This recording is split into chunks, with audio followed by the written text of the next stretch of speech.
Assalamualaikum warahmatullahi wabarakatuh.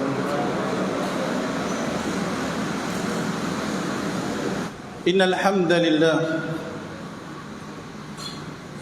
nahmaduhu wa nasta'inuhu wa nastaghfiruh wa na'udzu billahi min shururi anfusina wa min sayyiati a'malina. من يهده الله فلا مضل له ومن يضلل فلا هادي له. أشهد أن لا إله إلا الله وحده لا شريك له وأشهد أن محمدا عبده ورسوله صلى الله عليه وعلى آله وأصحابه ومن سار على نهجه وتمسك بسنته إلى يوم الدين وسلم تسليما كثيرا. أما بعد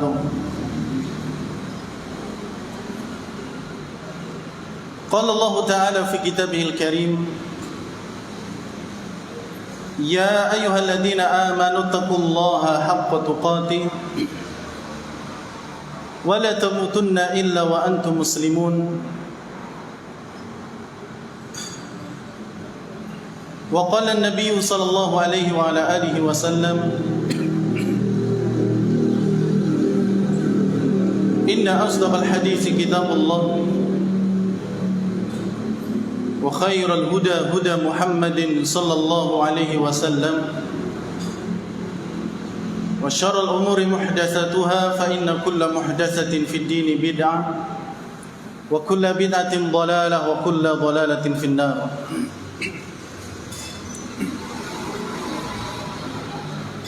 Ma'asyiral kaum muslimin wal muslimat rahimani wa rahimakumullah.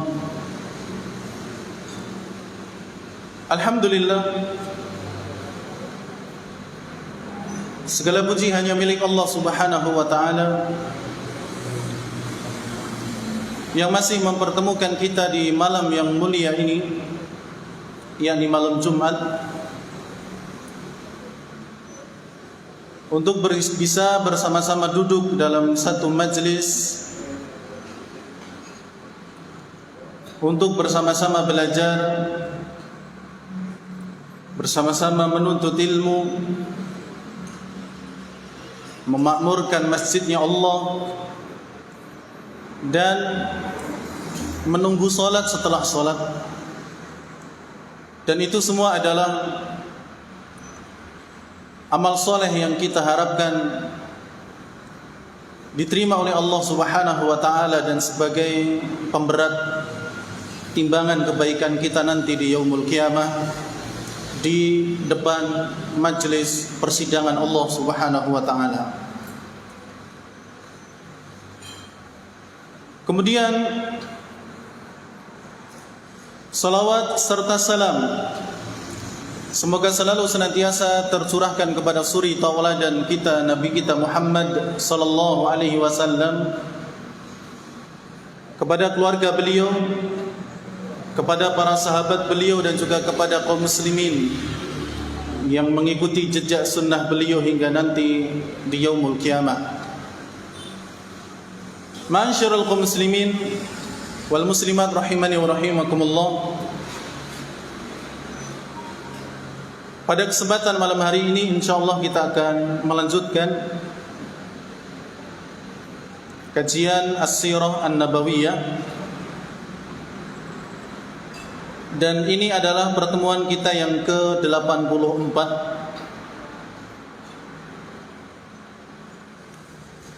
Masih terkait dengan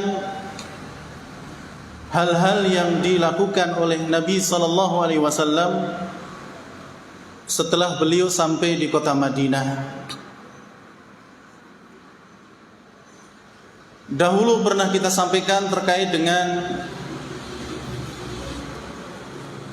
pembangunan Masjid Quba. Kemudian setelah itu pembangunan Masjid Nabawi. Setelahnya itu lagi yang terakhir kita membahas persaudaraan antara kaum muhajirin dengan Ansor. Maka pada kesempatan kali ini kita juga akan membahas kelanjutan dari apa yang dilakukan oleh Rasulullah setelah apa yang kita sampaikan, yakni melakukan perjanjian dengan kaum Yahudi yang ada di kota Madinah. Ya, melakukan perjanjian dengan kaum Yahudi yang ada di kota Madinah, yang kemudian orang-orang menyebutnya ini dengan piagam Madinah.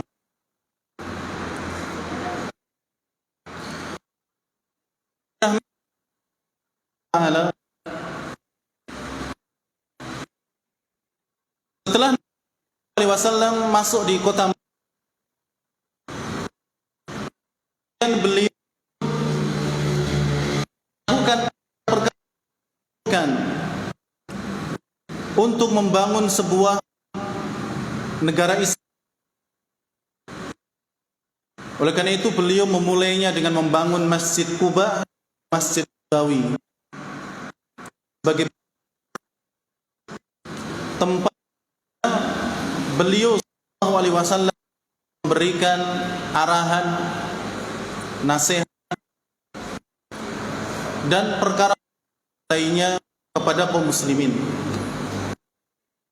Setelah memiliki tempat, kemudian Nabi sallallahu alaihi wasallam membentuk komunitas memiliki keimanan, saudarakan antara kaum Muhajirin dengan Ansor. Setelah secara fisik ya dibangun oleh Nabi SAW dengan membangun masjid, kemudian beliau pun membangun mentalnya orang yang ada di sana,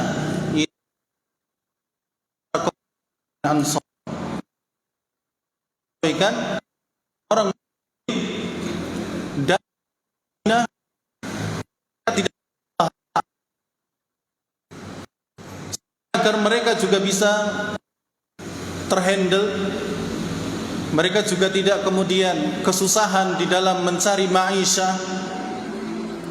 mencari kebutuhan keluarganya, maka kemudian dipersaudarakanlah dengan orang-orang Ansor, penduduk asli Madinah, yang salah satu konsekuensi dari persaudaraan tersebut adalah adanya saling mewarisi.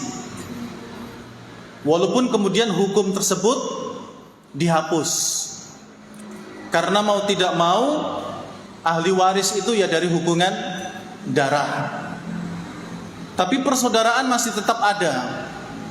Cuman konsekuensi saling mewarisi tidak ada, tapi konsekuensi yang lain seperti saling menasehati, saling membantu, saling memberi, maka itu masih tetap ada. Hanya satu poin saja yang dihapus, karena Allah Subhanahu wa taala sendiri telah menyatakan bahwa pemilik darah, artinya yang memiliki urusan darah, itu lebih berhak untuk mendapatkan warisan ketimbang hanya yang dipersaudarakan oleh Nabi sallallahu alaihi wasallam.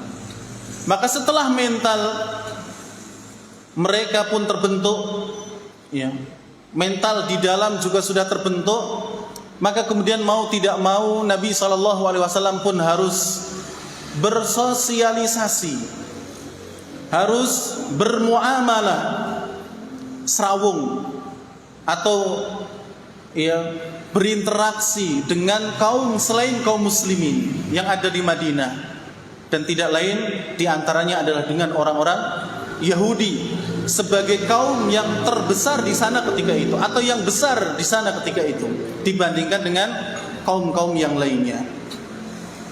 Oleh karena itu kemudian jamaah yang dirahmati oleh Allah, Nabi pun melakukan perjanjian dengan mereka.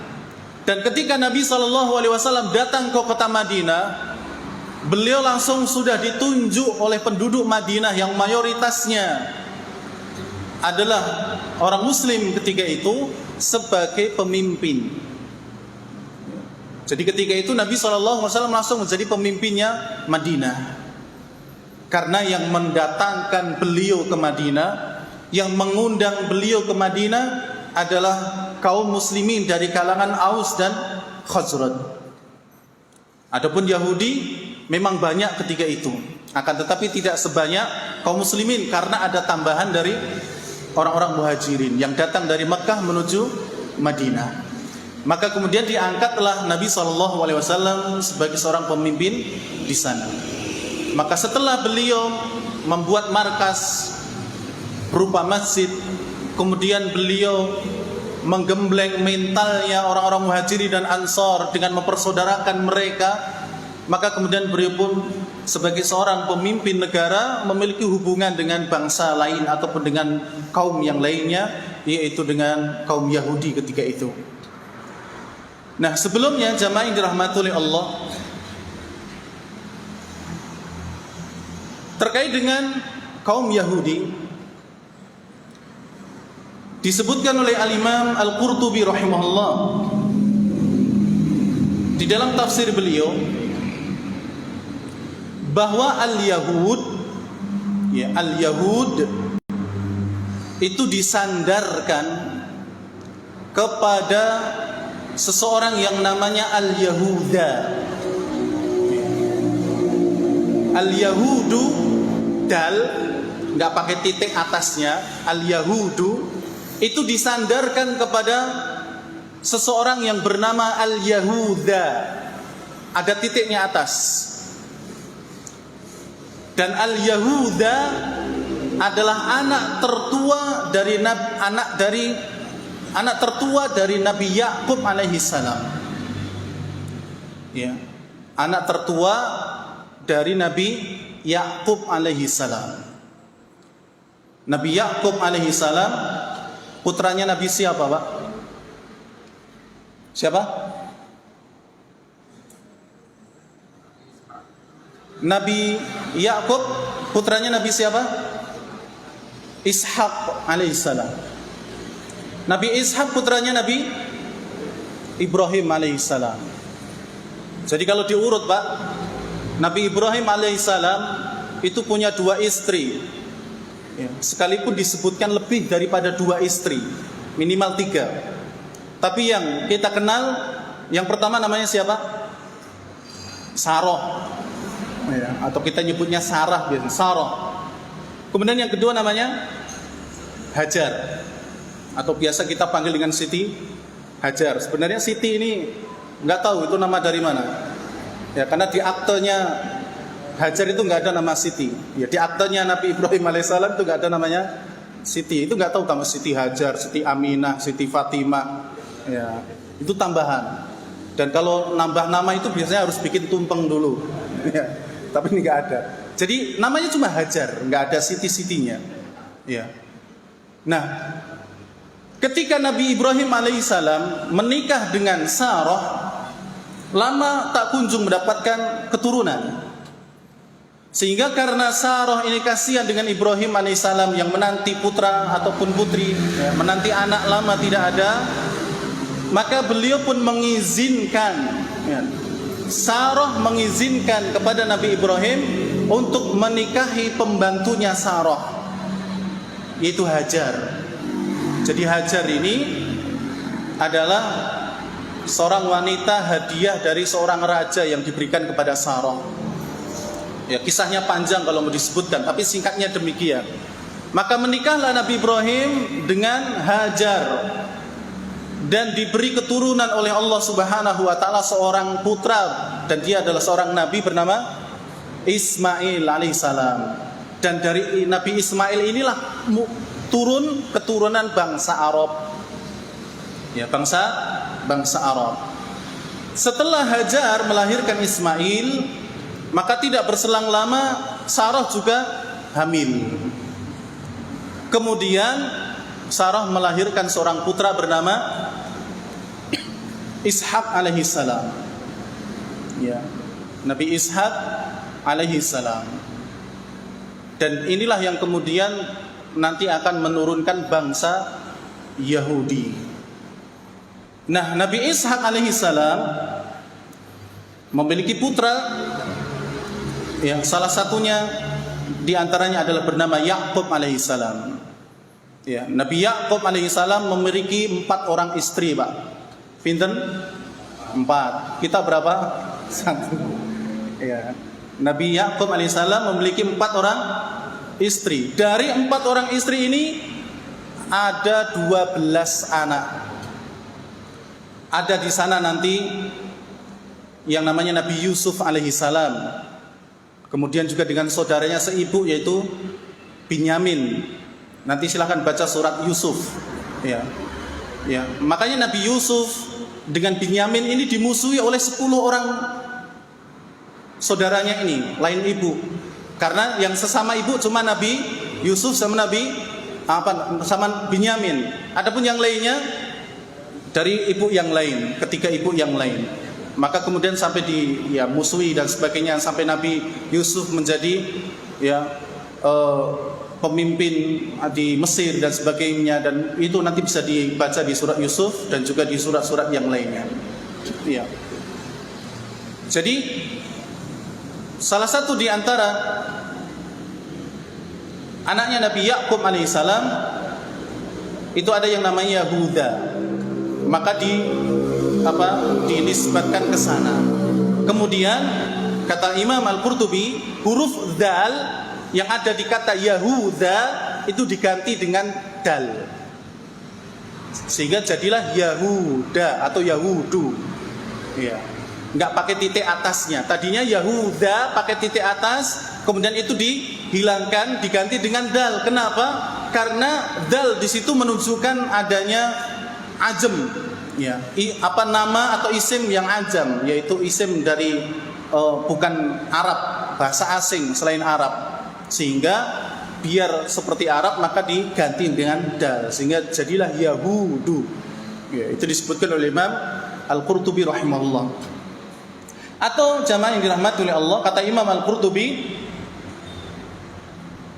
dinamakan Yahudi karena mereka bertaubat dari beribadah kepada anak sapi. Ya, kepada anak sapi. Mereka bertaubat dari beribadah kepadanya. Kemudian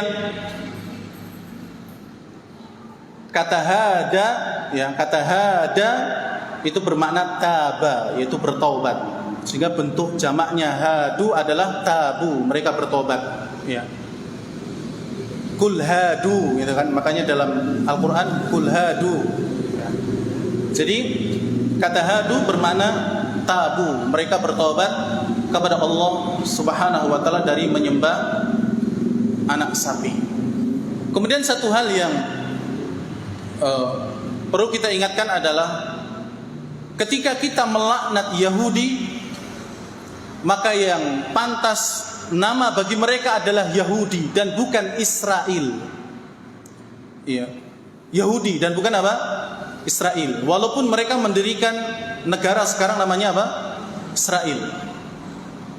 Tapi hendaknya kita tidak menggunakan nama Israel, karena nama Israel adalah nama lain dari Nabi Yakub alaihissalam. Makanya Bani Israel, Bani atau Banu itu anak keturunan Israel, Nabi Yakub alaihissalam, anak keturunan Nabi Yakub alaihissalam. Israel disebutkan oleh para ulama bahwa itu artinya adalah hamba Allah. Ya.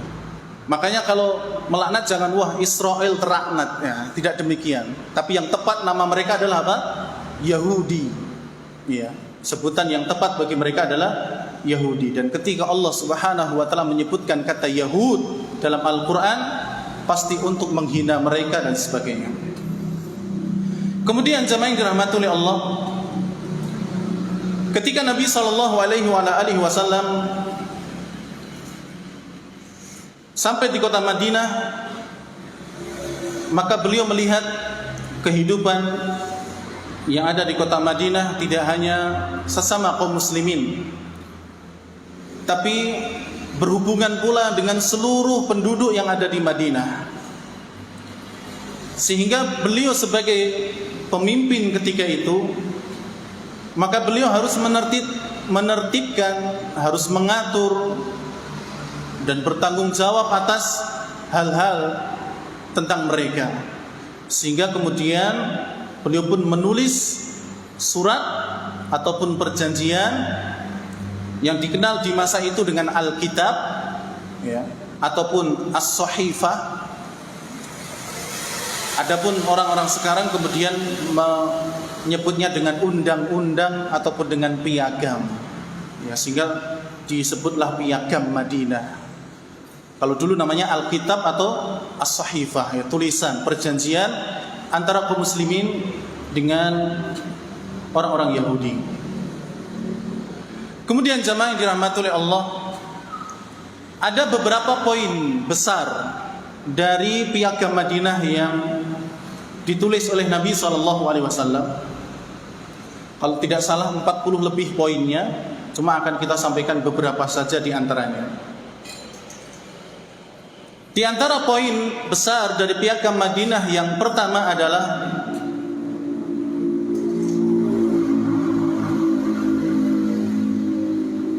penganut agama berhak menjalankan agamanya masing-masing. Ini poin pertama dari piagam Madinah. Walaupun nggak cuma ini ya, tapi ini beberapa saja. Penganut agama berhak menjalankan agamanya masing-masing. Bagi yang menganut Yahudi, maka mereka berhak menjalankan agama mereka masing-masing.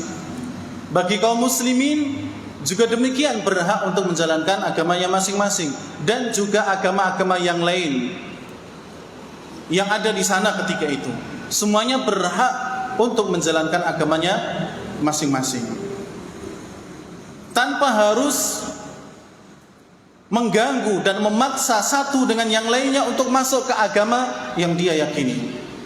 Jadi, tidak boleh dipaksa. Mereka berhak menjalankan agamanya masing-masing tanpa memaksa agama lain mengikuti agamanya.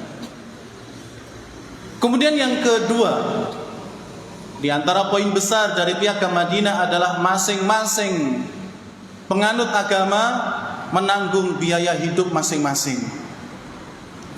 Kalau kaum muslimin, ya biayanya ditanggung oleh kaum muslimin. Kemudian dari orang-orang Yahudi juga demikian, dan juga agama yang lain. Yang ketiga, harus ada kerjasama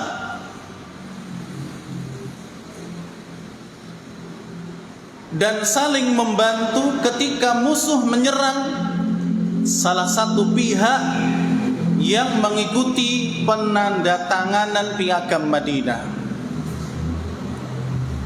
Ya, harus ada kerjasama dan saling membantu kepada salah satu pihak, ya, yang diserang oleh musuh, yang pihak tersebut menandatangani piagam tersebut. Jadi jamaah yang dirahmati oleh Allah Subhanahu wa taala, inilah perjanjian yang dibikin oleh Rasulullah. Jadi kalau ada musuh yang menyerang pihak yang ikut menandatangani piagam Madinah, maka yang lainnya harus membantu dan saling tolong menolong. Misalnya kaum muslimin diserang, maka Yahudi harus bantu. Sebaliknya kalau Yahudi diserang, maka kaum muslimin bantu ketika itu, selama mereka mengikuti apa? Perjanjian piagam Madinah tersebut. Kalau yang enggak, ya enggak, karena memang tidak ikut. Jadi memang demikian, ya, kehidupan dalam mungkin berbangsa kalau kita menyebutnya. Memang kita harus memiliki kerjasama dengan, ya, negara-negara yang lain, sekalipun negara tersebut negara kafir. Dan Nabi SAW melakukan hal ini dengan orang-orang Yahudi. Selama mereka mengikuti penandatanganan piagam Madinah, kalau mereka diserang, kaum muslimin harus membantu. Sebaliknya, kalau kaum muslimin kemudian diserang, maka kaum Yahudi harus membantunya. Kemudian yang selanjutnya, poin besar dari piagam Madinah adalah wajib saling memberikan nasihat dalam kebaikan. Ya, dalam kebaikan saling memberikan nasihat antar pihak yang mengikuti penandatanganan piagam Madinah. Yang selanjutnya, siapapun yang dizalimi harus dibantu. dari pihak manapun. Siapapun yang didolimi, satu orang dari kaum muslimin didolimi, maka yang lainnya harus membantu. Demikian pula dari golongan Yahudi dan juga golongan-golongan yang lainnya. Kemudian yang terakhir yang kita sebutkan, jika terjadi pertikaian atau terjadi perselisihan, maka keputusannya dikembalikan kepada Allah dan kepada Rasulnya. Jadi kalau ada pertikaian, ada perselisihan, maka hukumnya harus dikembali kepada Allah dan juga Rasulnya Muhammad sallallahu alaihi wasallam. Jadi ini diantara poin besar dari Piagam Madinah. Jadi memang demikian ya, yang dicontohkan oleh Nabi sallallahu alaihi wasallam dalam kehidupan bernegara. Ya. Memang harus kemudian ada kerjasama. Bukan berarti kemudian membenarkan agama mereka, tidak.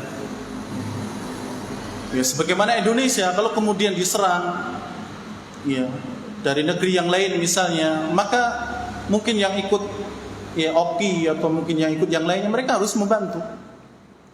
Ya, ataupun dari PBB dan sebagainya harus membantu, karena memang ya demikianlah perjanjiannya. Kemudian jamaah yang dirahmati oleh Allah, ya, setelah adanya perjanjian ini, apakah kemudian tidak ada masalah? Maka jawabannya tentu ada. Ya, ada saja permasalahannya. Dan diantaranya adalah yang dialami oleh orang-orang Yahudi setelah Nabi datang dan juga kaum muslimin dari Mekah datang ke Madinah, maka berbagai masalah datang menghantui orang-orang Yahudi. Di antaranya adalah Nabi langsung menjadi pemimpin Madinah ketika itu. Ya, ini juga masalah bagi orang-orang Yahudi. Tapi mau tidak mau memang harus demikian, karena Nabi SAW datang ke kota Madinah atas undangan, atas ajakan kaum muslimin yang ada di kota Madinah. Kemudian ketika itu mereka adalah mayoritas yang banyak yang mengundangnya, maka kemudian Nabi SAW diangkatlah menjadi seorang pemimpin, dan ini menjadikan rasa iri dari kalangan orang-orang Yahudi. Ya, karena Nabi SAW seorang pendatang, tapi kemudian langsung dijadikan sebagai pemimpin. Kemudian jamaah yang dirahmati oleh Allah, dalam hal ekonomi pun demikian. Orang-orang Yahudi dalam hal ekonomi setelah Nabi dan juga orang-orang Muhajirin datang, itu terancam. Ya, dalam hal ekonomi. Karena datangnya orang-orang Muhajirin ke Madinah berarti mendatangkan orang-orang yang ahli dalam perdagangan ke kota Madinah. Sedangkan perdagangan di kota Madinah ketika itu yang menguasai adalah orang-orang Yahudi.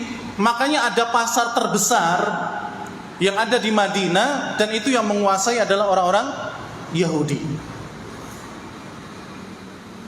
Kalau kemudian datang orang-orang Muhajirin yang mayoritas penduduknya adalah berdagang, berbeda dengan orang Ansor. Ya, orang Ansor ketika itu kebanyakan adalah apa? Bertani. Ya. Sehingga orang Yahudi walaupun ada kaum muslimin dari Ansor nggak begitu pengaruh, karena mereka bertani. Ya, kaum muslimin Ansor bertani, kemudian orang Yahudi berdagang, tidak ada masalah. Bahkan bisa apa? Saling menguntungkan antara satu dengan yang lainnya.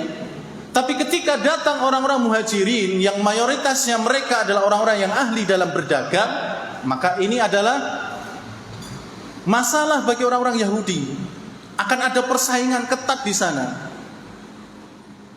Karena orang-orang Muhajirin keahlian mereka kebanyakan adalah berdagang.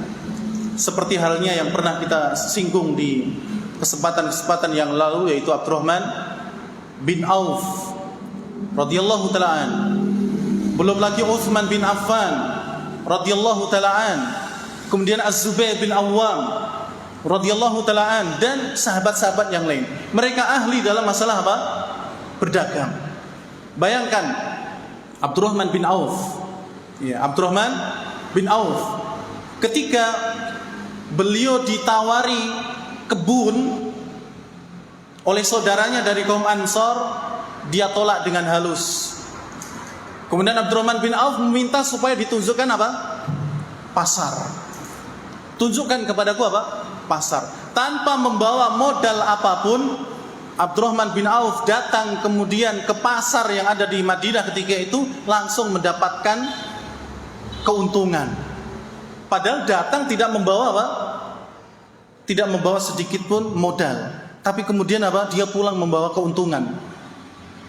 Karena saking cerdasnya dan pintarnya Abdurrahman bin Auf di dalam berdagang. Oleh karena itu sebagian ulama mereka mengatakan bahwa jika Abdurrahman bin Auf itu membuka batu, maka pasti di bawahnya itu ada emas. Ya, Abdurrahman bin Auf itu kalau membuka batu, maka pasti di bawahnya ada apa? Lemak, ada emas. Ini kiasan. Ya, bukan sebenarnya, tapi ini kiasan yang menunjukkan memang Abdurrahman bin Auf itu kalau berdagang itulah bakatnya. Kalau dia berdagang pasti sukses. Pasti apa? Pasti dapat keuntungan yang banyak. Ya. Itu Abdurrahman bin Auf. Sampai demikian para ulama. Makanya kemudian Abdurrahman bin Auf terus berdagang sampai mendapatkan laba yang sangat banyak sekali, sehingga beliau pun menjadi orang yang terkaya. Salah satu orang yang terkaya di kota Madinah. Padahal datang tidak membawa apa-apa. Ini Abdurrahman bin Auf. Memang bakatnya Allah berikan di perdagangan. Setiap kali dagang sukses. Setiap kali dagang mesti cair, kemudian labanya banyak. Ya. Kalau kita jamaah yang dirahmati oleh Allah, terkadang nggak tahu, mungkin bukan bakatnya. Ya, tutulan bakso sama mie ayam bangkrut. Ya, pindah lagi bangkrut, pindah lagi bangkrut. Seakan-akan tidak ada apa? Ya, tidak ada labanya sama sekali. Atau pasang surut. Atau memang itu harus kita jalani dulu baru kemudian nanti kita akan sukses. Ya, berhasil dalam apa? Perdagangan. Ada juga yang baru buka lapak sudah apa? Badinya luar biasa dan lapaknya sudah banyak. Mendirikan cabang dan sebagainya. Ya, tapi ya itulah masalah dunia ini, kata Allah, dzalika fadlullahi yutihi may yasha. Ya, demikianlah. Ya, itu adalah keutamaan dari Allah Subhanahu wa taala, karunia dari Allah Subhanahu wa taala yang Allah berikan kepada siapa yang Allah kehendaki. Ya, maka kalau kita pas berdagang, berusaha, kemudian kok jatuh bangun, ya itu yang mungkin harus kita lakukan. Harus bersabar, terus berusaha dan sebagainya. Tapi kalau Abdurrahman bin Auf luar biasa. Sampai ulama mengatakan kalau Abdurrahman bin Auf itu buka lapak istilahnya, yang dijual itu batu, hasilnya adalah emas. Karena saking ya memang berbakatnya Abdurrahman bin Auf di dalam berdagang. Jadi ini sebagai apa? Ancaman bagi orang-orang Yahudi. Belum lagi jamaah yang dirahmati oleh Allah, Nabi SAW juga menerapkan aturan di pasar.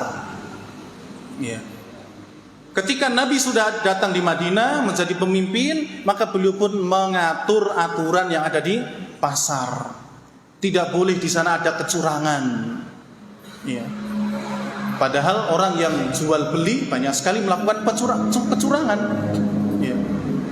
Kemudian di sana juga tidak boleh ada riba. Ya. Tidak boleh di sana juga jual beli khamr. Padahal itu semua jamaah yang dirahmati oleh Allah adalah apa-apa yang diandalkan oleh orang Yahudi. Jual belinya curang, kemudian mereka juga ada ribanya, kemudian di sana juga ada khamrnya. Ya, jadi mereka juga jual beli khamr. Tidak cuma lokal, mereka juga mengambil khamr itu dari Syam. Ya.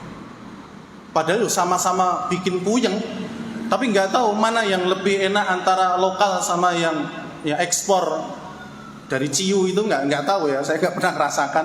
Ya. Mana yang enak ya tanya sama yang pernah itu. Ya. Tapi mereka sampai apa? Mengekspor atau mengimpor. ya, ke Syam atau dari Syam khamr untuk dijual belikan di pasar Madinah. Ketika datang Nabi SAW, maka itu semua dihapus. Tidak boleh ada. Khamr itu termasuk yang laris di sana ketika itu. Ya. Jadi memang khamr itu larisnya nggak cuma zaman dulu. Ya. Zaman sekarang pun juga masih apa? Laris, karena masih ada juga yang nenggak khamr. Ya, padahal sudah banyak dari kabar yang orang terkapar karena khamr dan sebagainya. Tapi ya sadar-sadar. Ya. Kemudian tidak boleh ada riba. Nah, riba ini mbahnya itu ya si Yahudi. Yang mencetuskan riba itu ya Yahudi. Ngutang mana? Nah, itu Yahudi. Ya. Ngutangnya 100, baline 150 ya. Untung gede itu. Nah, 150-nya ini yang kemudian apa? Riba.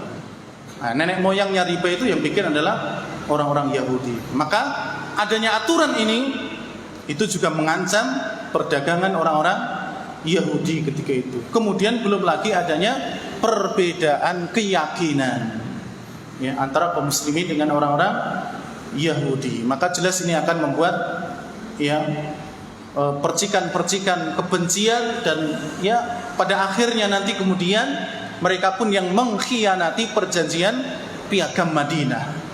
Ya, orang-orang Yahudi ini kemudian mereka lah yang ya mengingkari dan mengkhianati perjanjian tersebut. Kemudian jamaah yang dirahmati oleh Allah, ada beberapa faedah yang dapat kita ambil dari perjanjian Piagam Madinah ini. Di antaranya yang pertama, Islam adalah agama yang sempurna. Ya, ajaran Islam adalah ajaran yang sempurna. Karena ternyata Islam tidak cuma mengatur secara individu, tapi juga dalam hal bernegara. Islam tidak cuma mengatur kaum muslimin sendiri, tapi juga ada aturannya bermuamalah dengan non-muslim. Ya. Bahkan kalau kemudian kita mau mencermati ajaran Islam, dari kita tidur sampai tidur lagi ada di sana ajaran Islam. Maka sangat luar biasa Islam dalam memberikan pelajaran kepada umatnya. Mohon maaf, dalam hal buang air besar dan kecil pun Islam mengajarkan adabnya.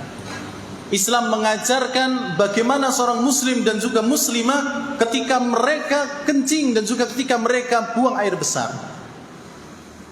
Yang ketika itu pernah kemudian ditanyakan oleh orang-orang di luar Islam. Ya. Kenapa Islam sampai sedemikian rupa dalam memberikan pelajaran kepada umatnya. Jadi Islam memang sangat sempurna. Hubungan dengan sesama muslim diatur, hubungan dengan sesama tetangga diatur, dengan non-muslim diatur, dengan orang-orang kafir diatur, dengan pemerintah diatur. Jadi Islam mengatur urusan kita. Semua urusan, baik itu ibadah maupun muamalah, itu diatur dalam agama Islam. Kemudian jamaah yang dirahmati oleh Allah, di antara faedah yang lain, yang kedua, Islam mengakui pluralitas. Ya, Islam mengakui pluralitas dan bukan pluralisme. Ya, Islam mengakui pluralitas dan bukan pluralisme. Apa perbedaan pluralitas dan pluralisme? Ini pentingnya kita belajar bahasa. Iya, apalagi belajar bahasa Arab. Mas Katno, belajar bahasa Arab. Ya, itu juga penting. Nanti insya Allah kalau ada, tahukah antum, kita akan coba ya buktikan bahwa memang bahasa Arab luar biasa nanti dalam hal memahami Al-Quran ataupun dalam memahami hadis Nabi SAW. Insya Allah. Ya, Islam mengakui pluralitas dan bukan pluralisme. Pluralitas adalah mengakui keberadaan agama lain, mengakui adanya keberadaan agama lain. Itu namanya pluralitas. Dan bukan pluralisme. Pluralisme adalah keyakinan bahwa semua agama sama. Islam tidak seperti itu, tidak punya keyakinan itu. Tapi kalau mengakui bahwa ada agama lain, ya. Dan itu namanya apa? Pluralitas. Ya. Islam mengakui adanya agama yang lain. Memang ada Yahudi, ada Nasrani, ada yang lain. Tapi kalau kemudian Islam katanya menyamakan bahwa semua agama itu sama, tidak. Islam tidak memiliki keyakinan pluralisme. Karena Allah Subhanahu wa taala sendiri mengatakan, dan ini keyakinan kita, innad dina indallahil Islam. Bahwa agama yang ada di sisi Allah Subhanahu wa taala hanyalah Islam. Dalam ayat yang lain Allah mengatakan, wa may yabtaghi ghairal islami dinan, barang siapa yang mencari agama selain agama Islam, falan yuqbala min, maka tidak akan diterima. Ya, tidak akan diterima, karena memang keyakinan kita agama yang ada di sisi Allah hanya Islam. Tapi kalau kemudian ditanya apakah ada agama selain Islam, ya kita katakan ada, memang ada. Dan mereka selain agama Islam, kalau memang mau mengakui bahwa tidak ada agama kecuali agama kami di sisi Allah, ya itu hak mereka. Misal orang Nasrani mengatakan tidak ada agama selain agama Nasrani di sisi Allah misalnya, itu hak mereka. Yahudi pun mengatakan misalnya tidak ada agama di sisi Allah kecuali agama Yahudi, itu hak mereka. Tapi keyakinan kita pun demikian, bahwa inna dina indallahil Islam. Tidak ada agama di sisi Allah Subhanahu wa taala kecuali agama Islam. Itu keyakinan kita. Dan Islam tidak pernah menyamakan antara semua agama ini kemudian sama. Seluruh agama itu sama. Ini bukan pemikiran Islam. Itu bukan dari apa? Islam. Sehingga dahulu jamaah yang dirahmati oleh Allah, pembesar-pembesar Quraisy pernah datang kepada Nabi sallallahu alaihi wasallam. Kemudian mereka menawarkan solusi terbaik antara Islam dengan orang-orang musyrikin Quraisy ketika itu. Seraya mereka mengatakan, halumma na'budu ma ta'bud wa ta'budu ma na'bud. Wahai Muhammad, bagaimana kalau kami menyembah agama kalian, kemudian nanti kalian menyembah agama kami? Mau enggak? Ya, itu tawaran dari orang kafir Quraisy kepada Nabi Muhammad sallallahu alaihi wasallam yang ketika itu dakwahnya mulai mengembang, membesar dan sebagainya. Wahai Muhammad, bagaimana kalau hari ini kami menyembah agamamu atau Tuhanmu, kemudian besok kamu menyembah agama kami atau menyembah Tuhan kami? Maka apa kata Nabi sallallahu alaihi wasallam? Beliau diam, kemudian turun satu surat full dari 1 sampai terakhir. Itu surat Al-Kafirun. Apa kata Allah? Qul ya ayyuhal kafirun. Katakanlah wahai Muhammad, wahai orang-orang kafir, la a'budu ma ta'budun. Aku tidak akan pernah menyembah apa yang kalian sembah. Wala antum abiduna ma a'bud, dan kalian pun tidak akan pernah menyembah apa yang aku sembah. Ya. Dan itu diulang oleh Allah Subhanahu wa taala sampai ayat terakhir, lakum dinukum waliyadin. Agamaku ya agamaku, agamamu ya agamamu. Ya. Sudah, silahkan kamu beragama dengan agama kamu masing-masing, aku beragama dengan agamaku masing-masing. Dan ini dalil yang menunjukkan bahwasanya pluralisme itu tidak ada. Ya. Karena kalau kemudian semua agama sama, berarti kita boleh sesok neng Yahudi, sesok neng Nasoro, sesok neng Buddha dan sebagainya. Wong podo-podo masuk surga misalnya. Ya. Tapi Islam tidak demikian. Keyakinan kita adalah inna dina indallahil Islam, wa may yabtaghi ghaira islami dinan fala yuqbala min. Ya. Fala yuqbala min. Ya, kemudian orang-orang yang seperti apa yang saya katakan ini, kemudian orang menuduh, wah ini bibit-bibit radikalisme. Nah, itu bibit-bibit anti NKRI, itu bibit-bibit terorisme. Apa jawabannya? Poin faedah yang selanjutnya, Islam menolak kedzaliman kepada siapapun. Ya. Islam menolak kedzaliman kepada siapapun. Ya. Jadi kalau kemudian ada orang-orang yang mengatakan, wah Islam itu anti NKRI atau Islam itu bibit-bibit teroris dan sebagainya, katakan kepada mereka bahwa Islam tidak mengajarkan kezaliman kepada siapapun. Kalau kata siapapun berarti umum, agamanya apapun tidak boleh kita zalim. Kalau kita sampai zalim berdosa. Antum punya tetangga Nasrani, PTE tak colong, weduse tak pateni, antum yang berdosa. Itu zalim. Antum utang tonggo sing Nasrani, ora gelem nyarutang gara-gara apa? Aku ora nyarutang wong aku agamaku Islam kono Nasrani kok. Enggak boleh, ini zalim. Antum yang muslim enggak bayar utangnya sing Nasrani tadi berdosa. Apalagi sampai bawa parang bacok. Ini kedzaliman. Dan zalim dalam Islam kepada siapapun dilarang.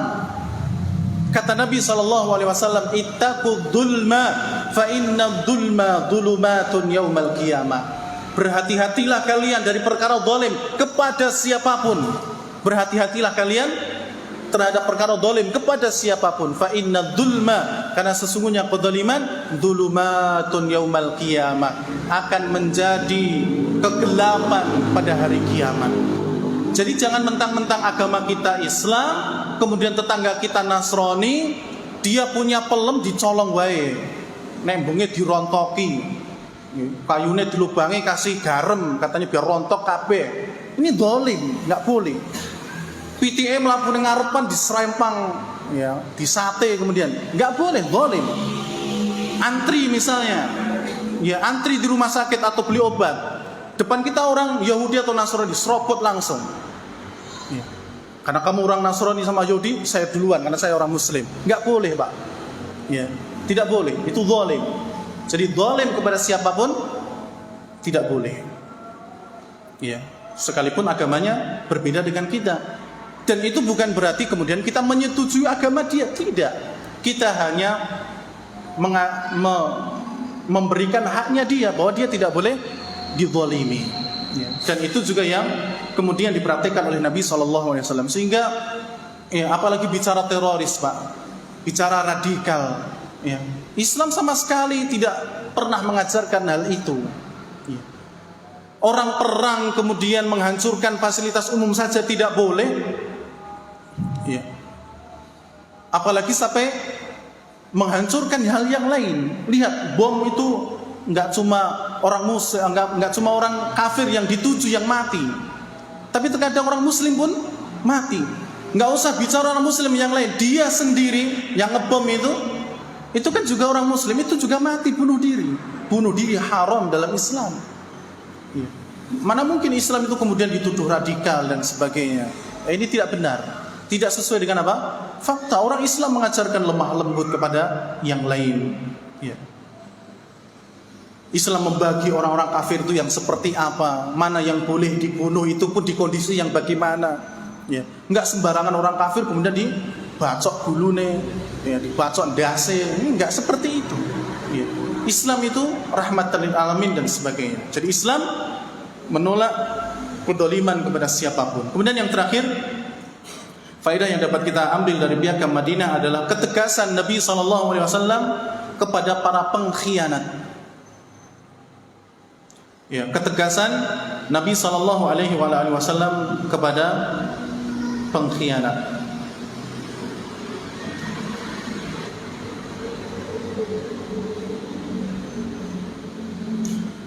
Secara ringkas, pernah terjadi pelecehan syariat terhadap seorang muslimah di zaman itu, yaitu ketika seorang muslimah yang bercadar, dia ingin membeli sesuatu dari orang-orang Yahudi atau toko atau pasar dan sebagainya. Kemudian sang Yahudi ini bersekongkol dengan Yahudi yang lain untuk membuka jilbabnya sang muslimah tersebut dengan cara dirobek atau ditarik itu biar kelihatan wajahnya dan sebagainya. Akhirnya mereka bersekongkol 2 orang atau 3 orang, kemudian seretlah jilbabnya ataupun sadarnya sampai kelihatanlah kepalanya sang muslimah tersebut. Maka dia pun berteriak minta tolong. Maka di situ ada seorang muslim yang kemudian juga membela muslimah tersebut sehingga terjadilah perkelahian, sehingga ada seorang Yahudi yang tewas dalam perkelahian tersebut. Tapi karena di situ adalah pasarnya orang Yahudi, maka mereka pun kemudian mengeroyok sang muslim tersebut sampai meninggal juga. Dan kabar ini kemudian datang sampai kepada Nabi SAW. Kemudian Nabi SAW mempersiapkan pasukan yang besar untuk mengepung orang-orang Yahudi. Akhirnya orang-orang Yahudi pun dikepung oleh Nabi SAW dan juga pasukannya. Ya. Dan ini menunjukkan bahwa ketegasan Nabi SAW terhadap orang-orang yang berkhianat. Ya. Ditegasi oleh Nabi SAW. Ya, sampai kemudian beliau mempersiapkan pasukan yang besar untuk mengepung orang-orang Yahudi. Walaupun ketika itu ada yang menghalangi, tapi tetap karena ini adalah menjaga kehormatan syariat Islam, maka kemudian dilaksanakan oleh Nabi. Dan dalam perjanjian sudah disebutkan bahwa barang siapa yang melakukan kezaliman maka harus diberantas. Yang berkhianat harus diberantas. Ya. Makanya para pejabat-pejabat itu yang mereka sudah mendatangani sumpah setia atau sumpah apa saya nggak tahu. Kalau kemudian setelah itu mereka ya melakukan pelanggaran, memang harus diberantas, harus dihukum, jangan dibiarkan. Karena kalau kemudian dibiarkan, yang lainnya ngikut. Wosono korupsi nggak di penjara, malah bebas keluar negeri katanya, atau malah nonton bola atau tenis dan sebagainya. Ya akhirnya yang lainnya ikut. Tapi coba kalau kemudian diberantas dan sebagainya, bagaimanalah cara mereka yang bisa mereka lakukan diberantas, maka insya Allah akan lebih sedikit. Karena Nabi ketika itu pun demikian, orang-orang yang membunuh si muslim tadi dikisos, ya, dibunuh mereka semua, ya, terbukti bersalah, maka kemudian mereka dikisos. Demikian pula dalam hal ya orang-orang yang telah berjanji, sumpah janji setia, ya, untuk mengabdi kepada negara dan sebagainya, ya, dengan jabatannya. Tapi kalau kemudian mereka berkhianat, maka harus dihukum. Tidak boleh tebang pilih antara yang memiliki jabatan ataupun tidak memiliki jabatan. Wallahu taala a'lam bishawab. Jamaah yang dirahmati oleh Allah, demikian apa yang bisa kita sampaikan, mudah-mudahan bermanfaat. Dan insya Allah di kesempatan yang lain kita akan membahas yang lainnya, karena di 1 Hijriah ini, ya, jadi datangnya Nabi SAW dimulailah tahun 1 Hijriah. Maka di situ akan ada beberapa syariat yang Allah turunkan, seperti adzan, demikian pula pengalihan kiblat. Ya, dan insya Allah nanti kita akan bahas di kesempatan yang lain biidznillah subhanahu wa ta'ala. Demikian, subhanakallahumma rabbana wa bihamdik, asyhadu an la ilaha illa anta, astaghfiruka wa atubu ilaik. Wassalamualaikum warahmatullahi wabarakatuh.